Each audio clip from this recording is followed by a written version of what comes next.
오늘 함께 나눌 말씀은 미가서 6장입니다. 미가서 6장 6절부터 8절까지입니다.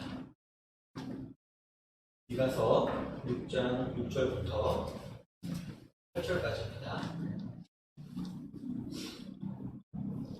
미가서 성경 1296쪽 정도 됩니다.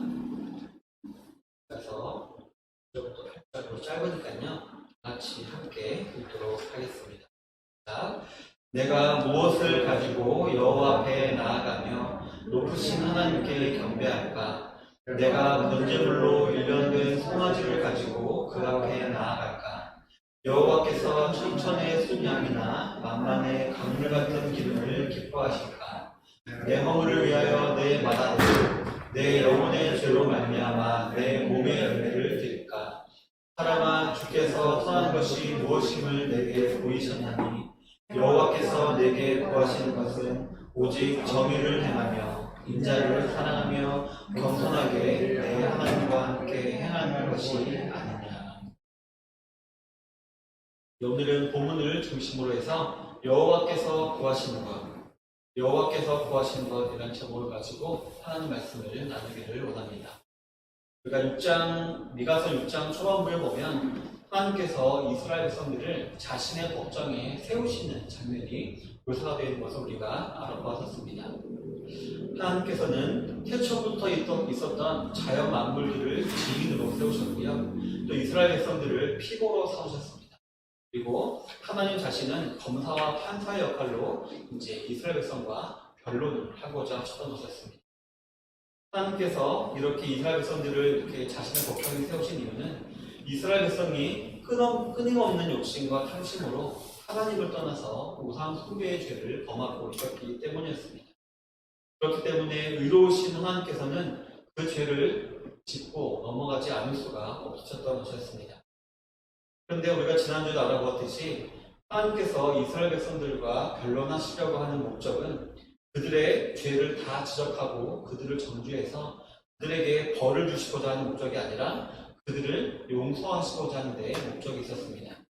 즉 하나님 속마음은 이러한 변론을 통해서 이스라엘 백성들이 자신의 죄가 얼마나 큰 것이었는지를 깨닫게 되어지고 회개하여서 다시금 하나님께로 돌아오게 하려는 그 목적이 바로 예수님의 목적이었던 것입니다.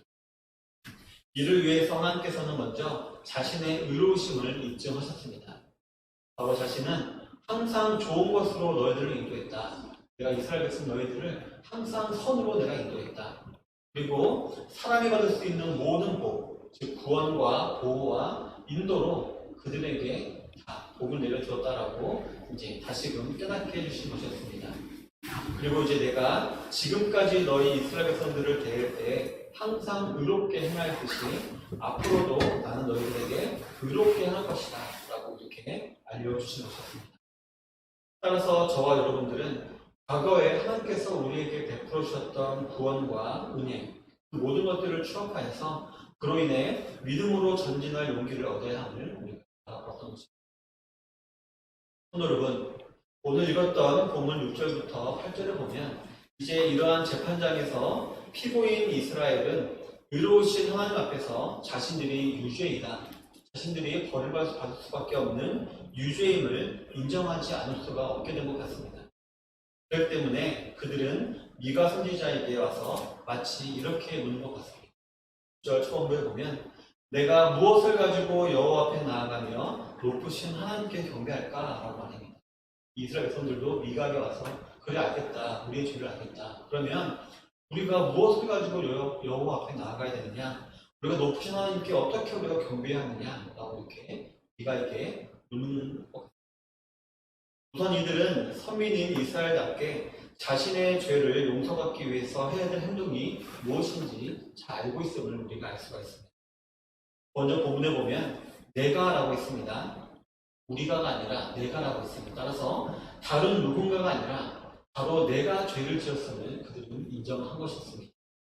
그리고는 여호와 앞에 나아가며 라고 했듯이 그들이 죄를 지은 대상은 다른 누군가가 아니라 바로 하나님임을 이들도 인식하였음을 알 수가 있습니다.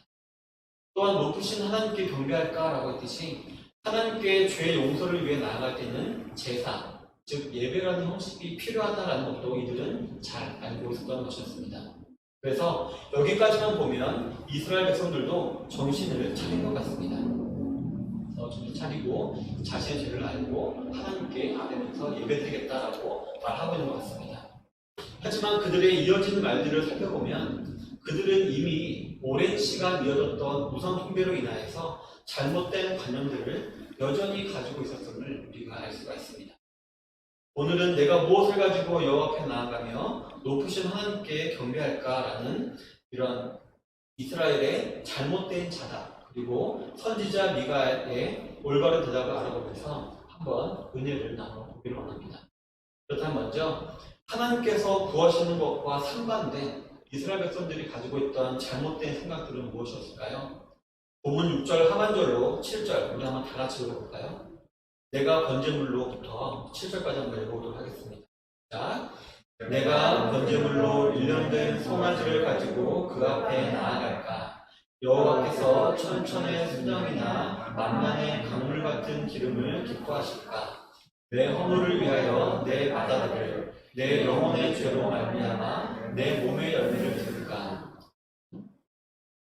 먼저 이스라엘 백성들은 하나님께서 자신들에게 추궁하시는 죄에 대해서 또 꼼꼼히 증명하시는 자신의 의로움에 대한 것들에 대해서는 그 어떠한 말로도 변명이 불가하다. 우리가 그동안 죄를 지었고 또 우리에 비해서 하나님은 의로우시다라는 것은 도저히 변명이 불가하다는 것을 깨닫게 되었습니다.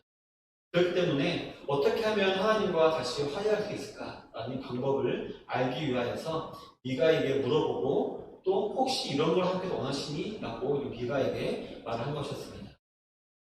여러분, 앞에서도 잠깐 알아보았지만 이스라엘 백성들은 선민이었기 때문에 상당히 종교적인 사람들이었습니다. 그렇기 때문에 이들은 성경에 기록된 종교적 의식에 대해서는 참 잘 알고 있었습니다. 먼저 방금 읽은 본문에 나와 있듯이 그들은 자신들의 죄의 용서를 위해서 하나님께 나아가 경배할 때 하나님께 받아들여지는 것, 이것이 그들의 최대의 관심사임을 잘 알고 있었습니다. 그렇기 때문에 무엇을 기뻐하실까라고 말하면서 하나님을 기쁘시게 하고 즐겁게 하는 것이 무엇일지를 고민했던 것이었습니다. 그리고 그 다음에 그들은 하나님께 나아가서 경배할 때에 우리가 하나님을 노엽게 만들었던 원인들을 제거하고 성령하는 데 관심을 가져야 한다는 것도 알고 있었습니다.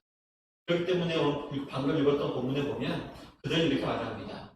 내 허물을 위해서, 내 영혼의 죄를 위해서 라고 말을 합니다. 이 말을 통해서 하나님의 공의를 만족시키기 위해서 자신들이 벗어버려야 될 죄들에 대해서 심각하게 고민을 했던 것이었습니다. 하지만 이들은 여기까지 참 잘 나왔습니다. 자신들의 죄를 인정할 줄 알았고 또 어떻게 하나님을 기쁘시게 되는지에 대해서 잘 알고 있었습니다. 올바른 원인 규명을 잘 한 것입니다. 그런데 그들이 결론 내린 대답은 참 한심하게도 지극히 인간적인 측면에서의 대답이었습니다. 먼저 그들은 합법적으로 하나님을 기쁘시게 하려고 했습니다. 6절 하반절에 보면 그들은 내가 번제물로 1년 된 송아지를 가지고 그 앞에 나아갈까라고 말하고 있습니다. 율법에 기록된 대로 1년 동안 공들여 키운 젖먹고 흠없는 귀한 송아지로 번제를 드리면 하나님께서 자신들의 죄를 용서하실까라고 생각을 한 것이었습니다. 하지만 그들은 여기에서 더 나아가야 될 것은 이렇게 번제를 드리듯이 우리의 마음을 찢고 우리 나아간다 이런 표현이 있어야 되는데 그런 표현이 없고요. 그냥 이것은 조금 부족한가? 그냥 말씀대로만 하는 건 부족한가? 라고 생각했는지 많은 제물로 이제 양으로 승부를 보려고 하는 듯이 많은 제물로 하나님을 기쁘시게 하려고 합니다. 7절 전반절에 보면 여호와께서 천천의 수장이나 만만의 강물 같은 기름을 기뻐하실까 말하면서 우리가 이렇게 많은 걸 드려야 되나? 이렇게 말한 것이었습니다. 하나님의 노가 풀리실 때까지 1000마리나 되는 수장이나 강물과 같이 많은 기름을 가져와서 하나님께 드려서 하나님을 기쁘시게 하려고 생각했던 것이었습니다. 그런데 그들은 이마저도 약간 부족하게 느꼈던 것 같습니다. 그래서 이제는 질로 승부하려고 합니다. 이제는 귀한 제물로 하나님을 기쁘시게 하려 한 것이었습니다. 이어지는 7절 하반절에 보면 내 허물을 위해서 내 맏아들을 내 영혼의 죄를 위하여 내 몸의 열매를 드릴까? 라고 이렇게 말했던 것이었습니다. 자신의 맏아들과 자신의 몸을 하나님께 드리겠다라고 말하는 것이었습니다.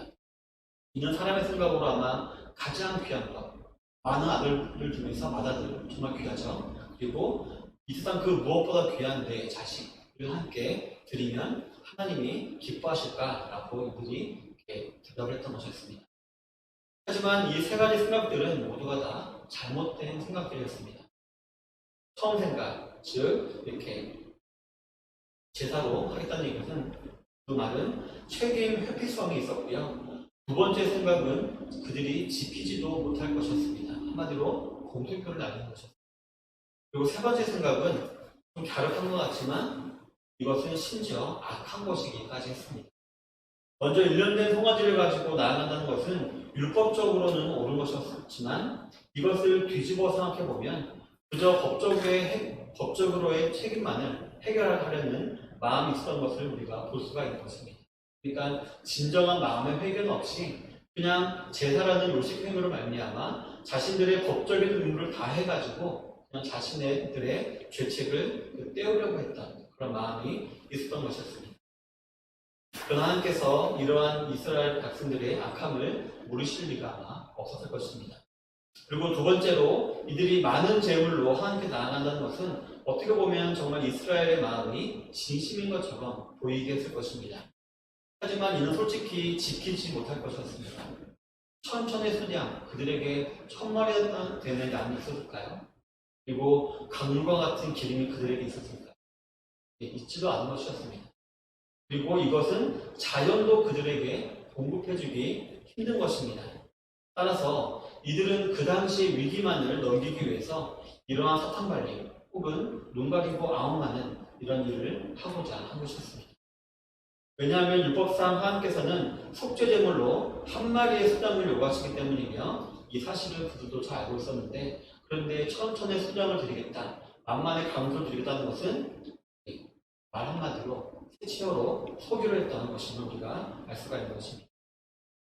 이스라엘 백성들은 어떻게든 이 상황만 모면하기를 원하는 마음으로 이런 말을 했던 것이었습니다. 마지막 세 번째, 그들은 귀한 제물로, 즉 자신의 맏아들을 제물로 바치고 내 몸의 열매, 즉 자신의 몸을 괴롭게 하는 고행으로 하나님께 나아갔다라고 했는데 이 역시 이스라엘의 마음이 마치 진심인 것처럼 아마 보이게 만들었을 것입니다. 하지만 이는 오히려 악한 것이었습니다.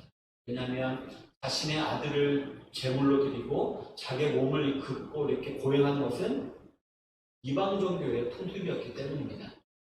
그리고 오히려 이러한 말은 이방 종교의 풍습에서 지난 것이기 때문에 그들이 그동안 얼마나 깊이 이방 종교에 빠져 있었는지를 보여주는 오히려 증거가 되었던 것입니다. 이 외에도 이 말 속에는 이스라엘 백성들이 자신의 아들과 자신의 몸이 자기 거라고 착각하고 있었음도 드러내주고 있습니다. 아시다시피 모든 만물은 다 하나님의 소유입니다. 따라서 그들이 자신의 죄를 대속하기 위해서 자신의 아들을 드리고 자기 몸을 드린다는 것은 되지도 않는 것이었지만 더 심하게는 월권 행위가 되는 것이기 때문이었습니다. 게다가 우리 사람은 태어날 때부터 죄인으로 태어나기 때문에 다른 누구를 대신해서 우리는 대속물이 될 수 없는 그런 존재입니다. 따라서 종합해 보았을 때 이스라엘 백성들의 이러한 자답들은 오히려 그들의 허물을 더하는 것이었고 그들의 영혼의 죄를 더하는 것이 될 뿐이었던 것입니다. 이처럼 이스라엘 백성들은 자신의 죄를 지적받고 자신의 죄에 대해서 알게 되었을 때 간섭적으로 하나님께 나오긴 했지만 하나님 말씀을 들으려 하진 않고 그저 자신들이 생각해낸 대안들만을 쏟아내기에 급했던 것이었습니다. 게다가 생각해낸 대안들조차도 참으로 악한 것이었습니다. 그래서 하나님께서는 도저히 받을 수 없는 그러한 것들이었던 것입니다.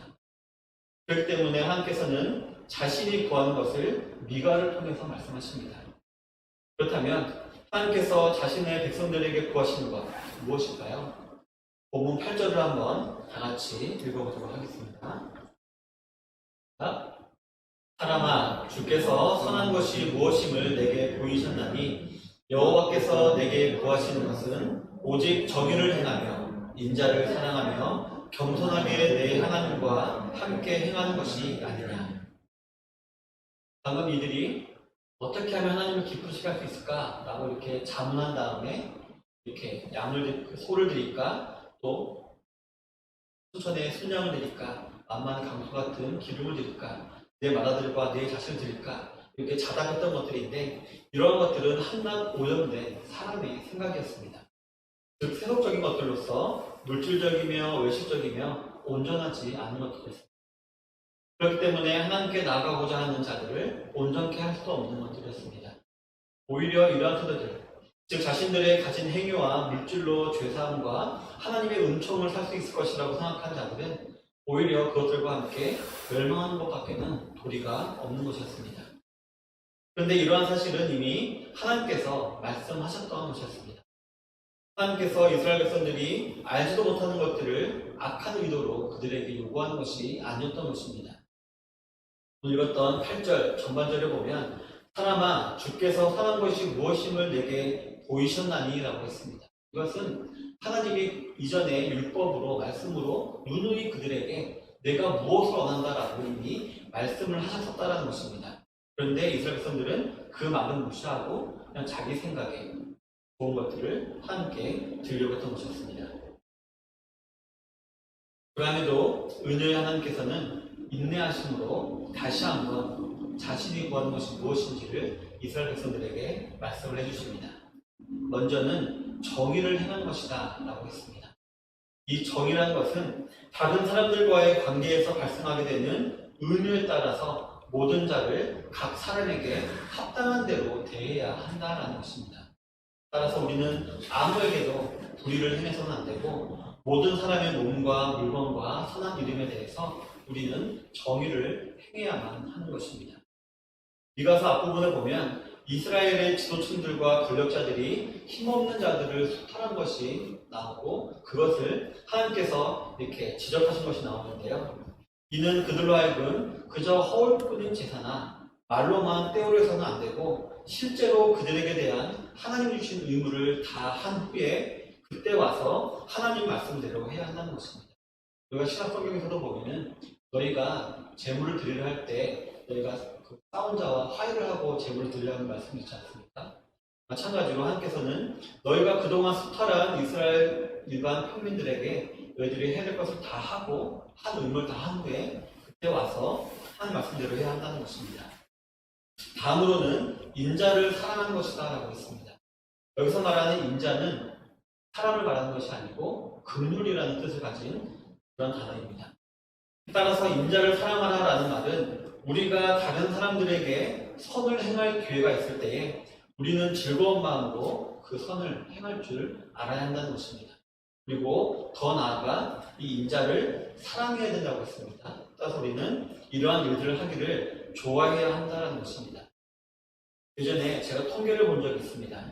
우리나라에서 정말 그 어려운 사람들을 도와주는 자원봉사 이거를 100%라고 했을 때에 그 가운데 70%는 우리 기독교에서 담당하고 있습니다. 다른 뭐 천주교나 불교 비교도 안 되고 우리 기독교에서 무려 70%를 담당하고 있다는 말을 들은 적이 있는데요. 저는 이런 하나님 말씀이 알게 모르게 우리 사회 가운데 이루어진 것이 아닌가라고 제가 생각을 한 적이 있습니다.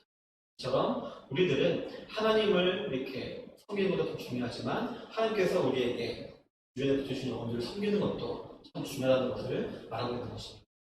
마지막으로는 겸손히 내 하나님과 함께 행한 것이다 라고 했습니다. 앞에서 말한 정의와 인자는 우리가 두 돌판의 10계명 가운데 두 번째 돌판, 즉 사람과의 관계에서 필요한 덕목이었다면 마지막으로 하나님과 동행하는 것은 두 돌판의 10계명 가운데 첫 번째 돌판, 즉 하나님과의 관계에서 필요한 덕목이라고 볼 수가 있습니다. 여러분, 우리는 여호와를 우리와 언약 관계 속에 계시는 우리의 하나님을 여기서 우리는 그분과 함께 그에게 꼭 붙어 있을 수 있도록 우리는 항상 노력을 해야 합니다. 그와 함께 다니면서 그를 기쁘시게 하는 것을 우리의 끊임없는 관심사이자 일로 삼아야만 하는 것입니다. 히브리서 11장 5절에 나와 있듯이 하나님은 에녹이 자신과 동행한 것을 기뻐하셨다라고 했습니다. 우리는 우리의 모든 행실 속에서 하나님의 뜻에 합하여야 하고 하나님과의 교제를 우리가 항상 유지해야 하며 우리의 흠없는 신앙을 인정받으려 애써야 한다는 것입니다. 게다가 우리는 이것을 행할 때에 겸손하게 행해야 됩니다. 즉 우리가 하나님과 동행할 때 마치 친구처럼 이렇게 동등한 위치에 사는 것이 아니라 우리들은 순종과 복종의 자세로 스스로 낮아져서 하나님과 동행해야 한다는 것입니다. 우리가 하나님과 편안하게 동행하고자 한다면 우리는 우리 안에 있는 모든 생각들은 다 내려놓고 하나님께 복종하지 않으면 안 되기 때문입니다. 그리고 이것이 바로 하나님께서 우리에게 요구하시는 것입니다. 게다가 우리가 겸손하게 하나님과 동행하는 것이 없다면 우리가 아무리 값진 제물을 풍성하게 드려서 제사를 지낸다고 하더라도 예배를 드린다 하더라도 그것들은 다 헛된 제물이 되고 마는 것입니다. 이처럼 미가가 우리에게 들려주는 하나님의 요구 조건은 참 간단하면서도 핵심을 찌르고 있는 것입니다. 여호와 하나님께서 구하시는 것은 바로 겉으로 보이는 행위나 물질적인 것이 아니라 바로 우리 마음의 진정성을 하시는 것입니다. 원래 사람이란 자신이 믿고 싶은 것을 믿는 경향이 있고 그러한 것들로 모든 일들을 해결하려고 하는 성향이 다 있습니다. 또 자기가 믿는 대로 행동하는 본성이 있습니다. 따라서 이스라엘이 하나님께 나올 때 양과 질로 해결하려 하고 그저 법적으로만 해결하려 했던 것은 그들은 하나님을 믿고 있는 것이 아니라 여전히 이러한 세상적인 사고방식을 믿고 있음을 드러내는 것이었던 것입니다. 그렇기 때문에 하나님께서는 다시 한번 하나님의 언약의 돌판에 새겨진 자신의 뜻을 말씀해 주시면서 저와 여러분들로 하여금 우리가 너무나도 잘 알고 있기 때문에 잘 믿고 있다라고 착각하는 사실에 대해서 다시 한번 깨우쳐 주고 계신 것입니다. 우리 사랑하는 성도 여러분, 현대의 많은 그리스도인들이 입으로는 주여 주여를 부르지만 그 눈과 생각은 세상으로 향해 있습니다. 그렇기 때문에 기독교인들 가운데 정의를 행하는 자가 참 적고요. 인자를 사랑하는 자가 적고 아니 더 나아가 하나님과 동행하려 하는 자들이 참 적은 것입니다. 가만히 자신을 한번 되돌아보시길 바랍니다. 정말 가만히 자신을 되돌아본다면 세상적으로나 율법적으로나 하루에도 얼마나 많은 위반을 하면서 살아오고 있는지를 알 것입니다. 그리고 주위 어려운 사람들을 생각하며 자원하는 마음으로 그들에게 사랑을 베풀며 예수 그리스도의 사랑을 전하려는 마음보다는 내 손에 쥔 것을 놓치거나 빼앗기지 않으려고 발버둥 칠 때가 더 많이 있음을 또 매 시간마다 하나님과 동행하려 하여 기도하고 묵상하고 말씀을 읽고 찬양을 하려 하기보다는 그저 하나님을 자신의 보디가드처럼 여기고 또 성경을 부적처럼만 여기고 또 찬양과 기도를 그저 주문처럼 사용하려고 했을 때가 더 많이 있었을 것입니다. 여러분, 이 시대에 정말 많은 그리스도인들이 그저 주일에 하루 나와서 예배를 드린 그것으로 자기가 법적으로 행해야 될 의무를 다 했다라고 여기고 있습니다.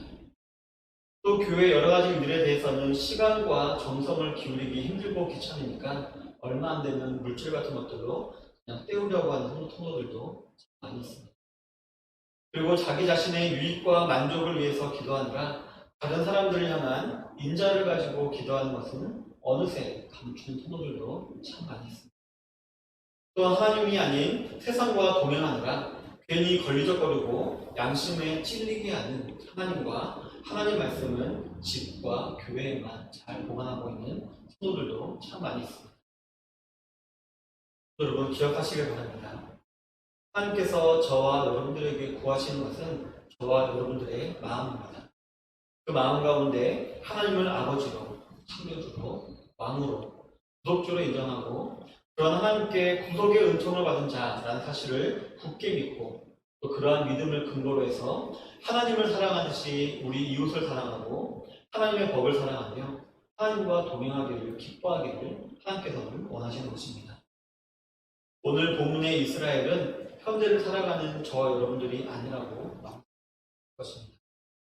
신앙생활이라는 타성에 젖어서 모든 문제 가운데 하나님을 생각할 뿐만 아니라 하나님이 나를 뭐 말씀하시나? 하나님께서 뭐라고 되면 어떻게 하셨을까라고 하나님을 떠올릴 줄은 압니다. 하지만 정말 어리석게도 결론은 세상적인 것들로 결론을 낼 때가 참 많이 있고 물질과 열심으로 결론을 내려볼 때가 참 많이 있는 것입니다.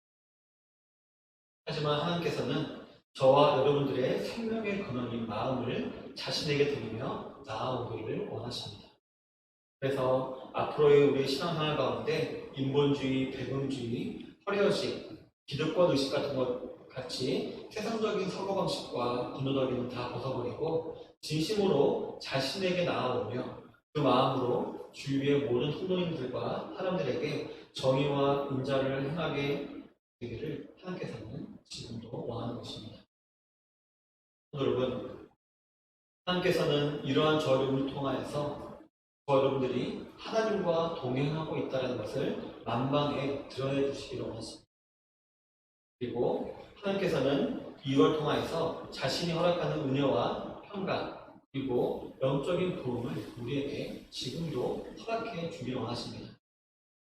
여러분, 오늘 받은 말씀을 잘 기억하시면서 여러분들도 하나님 앞에서 온전히 행함으로 말미암아 하나님께서 주시는 은혜와 평강, 영적인 도움을 반드시 체험하고 가시는 모든 성도님들이 다 되시기를 바랍니다. 이 자리에 모인 우리 적은 성도님들이라도 오늘 말씀을 잘 기억하여 실천하심으로 말미암아 이 좋은 시각교회와 각자의 영혼의 회복과 도움을 기대하며 담대하게 나아가시는 모든 성도님들이 다 되시기를 주님의 이름으로 축원합니다. 아멘.